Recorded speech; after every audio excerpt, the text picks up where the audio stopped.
یہ 5 بہنوں کا ایک بھائی ہے اور اس کی بیوی کا نام ہے رمایہ. رمایہ جو ہے اچھی خاصی پڑھی لکھی خاتون ہے, شادرہ سے اس کا تعلق ہے اور اس کی شادی ہوتی ہے گڑی شو میں. بیاہ کر وہاں پر آ جاتی ہے. پہلے اس کا جو شوہر ہے اس کے بہت سے رشتے دیکھے جاتے ہیں. قاسم اس کے شوہر کا نام ہے. قاسم کے بہت سے رشتے دیکھے جاتے ہیں, لیکن آخر کار رمایہ کے ساتھ رشتہ پکا ہوتا ہے. اچھی خاصی فیملی ہے, ریلوے میں یہ کام کرتا ہے, ریلوے کا ملازم ہے اور کانٹریکٹ بیس پر یہ کام کرتا ہے. شادی ہو جاتی ہے اور دونوں جو ہے بڑی خوشحال زندگی گزار رہے ہیں. 2 بچے بھی ہو گئے. اب یہ جو رمایہ ہے اس کا ایک یونیورسٹی کا گروپ بنا ہوا ہے, واٹس ایپ گروپ جس کو کہتے ہیں.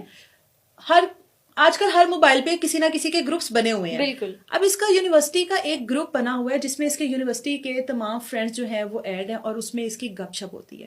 اس گروپ میں ایک ظہیر نامی لڑکا ہے, وہ ایڈ ہوتا ہے.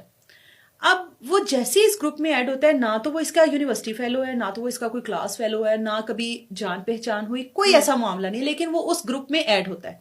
اس کے ایک دوست کی جانب سے ایڈ کیا جاتا ہے. ظہیر کے اس گروپ میں آنے کی دیر ہے. رمایہ نے 1-2 بار اس گروپ میں اس سے چیٹ کی اور اس کے بعد الگ سے پرائیویٹ چیٹ میں چلی گئی. پتہ نہیں اس گروپ میں ایسی کیا بات ہوئی, ان دونوں کی آپس میں کیا اٹریکشن ہوئی, کیا ہوا.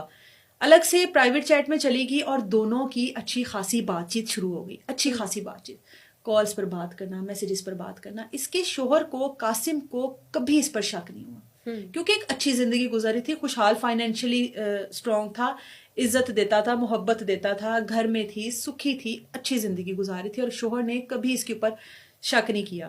ان کی دوستی ہوتی گئی اور وہ دوستی جو ہے وہ ملاقاتوں تک آئی اور اچھی خاصی ملاقاتیں شروع ہو گئی. کبھی بھائی کا کہہ کے, کبھی امی کا کہہ کے, کبھی بہن کا کہہ کے, کبھی دوست کا کہہ کر یہ ظہیر سے ملاقات کرنے جاتی تھی. ظہیر جو ہے اس کا تعلق ہے عارف والا سے. صحیح.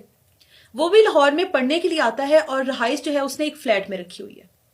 وہاں پر یہ اس کے ساتھ ملاقات کرنے کے لیے جاتی ہے, اس کے اسی فلیٹ میں جہاں پر وہ کرائے پر رہتا ہے, اکیلا رہتا ہے, جیسے بیچلرز رہتے ہیں یہاں کے لاہور میں, وہاں پہ رہتا ہے اور اس کے ساتھ ہی ملاقاتیں کرتی ہے. ملاقاتیں اسٹرانگ ہوتی گئی, تعلق مضبوط ہوتا گیا اور ایٹ دا اینڈ ظہیر نے کہا کہ بھائی میں تمہارا اب عادی ہو چکا ہوں, شادی کرنی ہے مجھے تم سے شادی کرنی ہے. ایک شادی شدہ عورت سے تعلق بنانا, ملاقاتیں کرنی اور اس کے بعد پھر شادی کی ڈیمانڈ کرنی, بظاہر ہم لوگوں کو یہ چیزیں عجیب لگتی ہیں, لیکن جب ایک شادی شدہ عورت کسی بھی مرد کے ساتھ اس طرح سے تعلق بناتی ہے, اس کے بعد اس مرد کو اس کو چھوڑ ہی دینا چاہیے. اس کے شوہر کو بنتا یہی ہے. اب اس نے, ظہیر نے تو کوئی غلط بات نہیں کی. اس نے کہا میں تم سے شادی کرنا چاہتا ہوں, ٹھیک ہے, تعلق ہے, 1 سال تک دوستی رہی, 1 سال